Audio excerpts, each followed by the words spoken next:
So hello guys, and welcome to another Tears of the Kingdom video. And in my first impressions video, this game was already becoming one of my favorite games of all time. But I didn't even realize there was a whole separate map that I didn't even discover, and they didn't even show it, like, or mention it in any of the trailers or promotional footage. They did show, like, some bits and pieces of it, but they didn't really elaborate on what it was exactly. But in this video, I will be going into some minor spoilers for the game. Not really like anything major, but if you want to go into the game blind, I recommend watching this video until you completed like a couple temples, I would say, and a couple dungeons. But yeah, so yeah, basically the depths really add a lot to this game. Like, I didn't even realize how big the underground sections in this game were. I thought they would just be like narrow caves that you would like stumble across every now and then, because I found some caves in the base overworld, and that is another nice new feature in the game, that you can find like caves hidden throughout like the world and everything. I think that's pretty cool that you can do that, but the depths is a completely different thing. It still is underground, but it's like you basically enter them using these chasms like that you use to kind of go like deep underground. Like this is like nearly a kilometer underground. Like some points, like I feel like the deepest point so far was like 900 meters underground. Like I know in some of the footage that we've gotten, it said like 400, but it goes way deeper than that. And this area is open, it's huge, and there's a lot of things to do in this area. And just in general, I just really like this addition to the game, and I feel like it basically doubles the amount of content in this game. Like, with both the sky and the depth underground area, I feel like that combines basically kind of doubles the surface area of Breath of the Wild. So this game really kind of does have like a lot of new land and a lot of new things added to the map.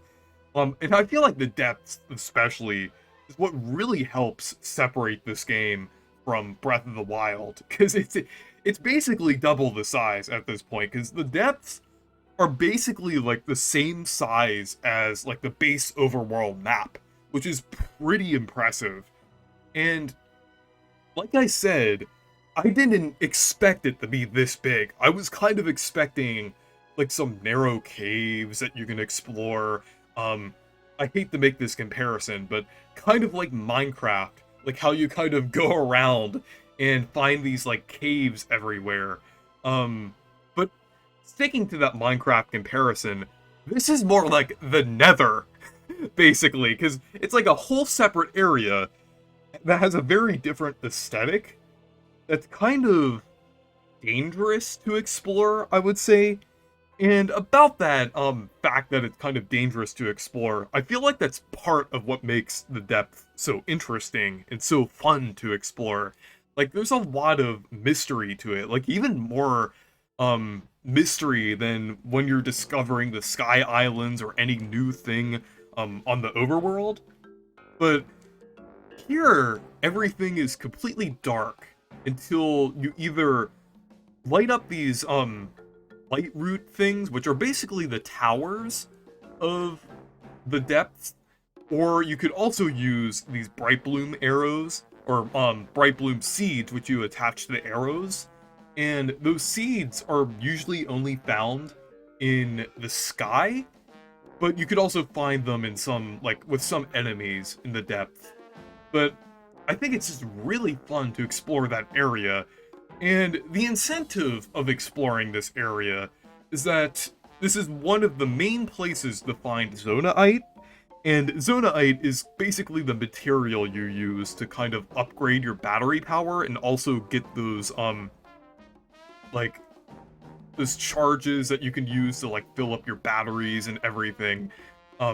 It's very important for like the functions in the game with like building different things, and it basically in the underground area there's that's basically the main way to get it, because you actually get it when killing enemies, and also there's like a lot of ore deposits around that you can find that are kind of scattered throughout, like kind of like how you find gems in the overworld, but I feel like it's more abundant with the amount of zonaite down there. And it's interesting, I feel like like a lot of items that are useful for the depths are found in the sky, and then there's also a lot of items that are useful for the sky that are found in the depths, or I guess also useful for the overworld as well, since you can find like a lot of in the sky you have like these flowers which you can use to like heal the effects of the gloom. And basically the gloom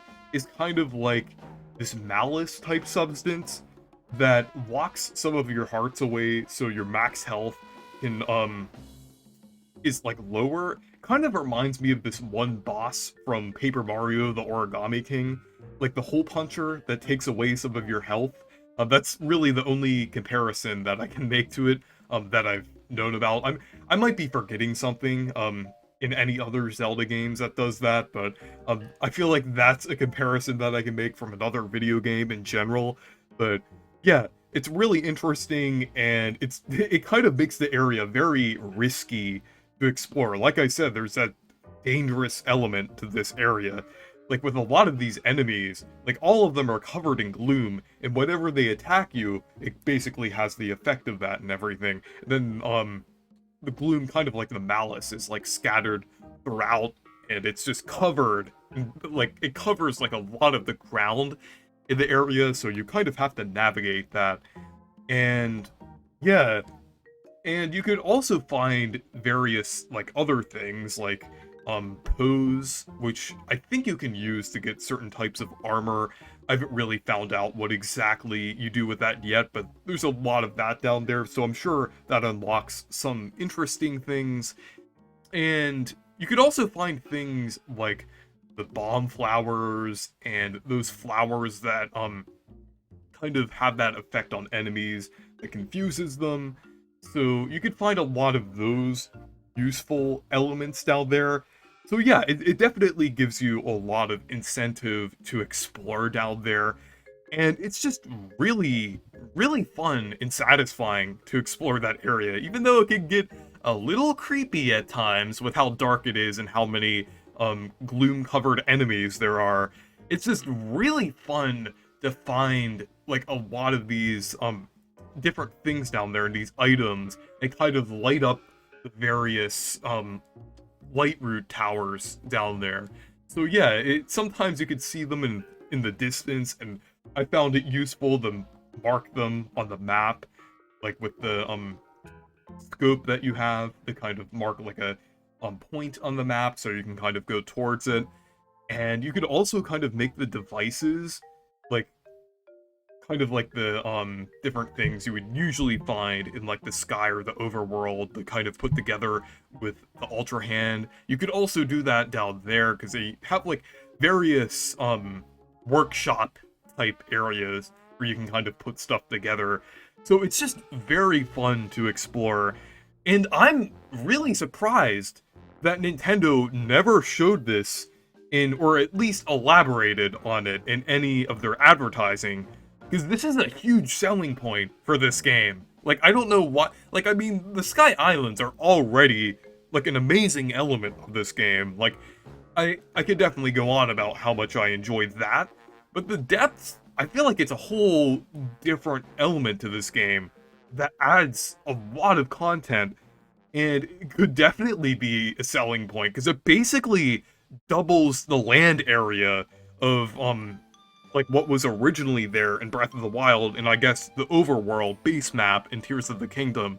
But yeah, the depth is definitely slowly becoming one of my favorite parts of the game. I'm just really enjoying the whole structure and gameplay loop of going down there, and it's just really fun overall. So anyways, thank you guys for watching this video. Make sure to leave a like and subscribe for more, and make sure to check out my Discord server if you want to. Goodbye.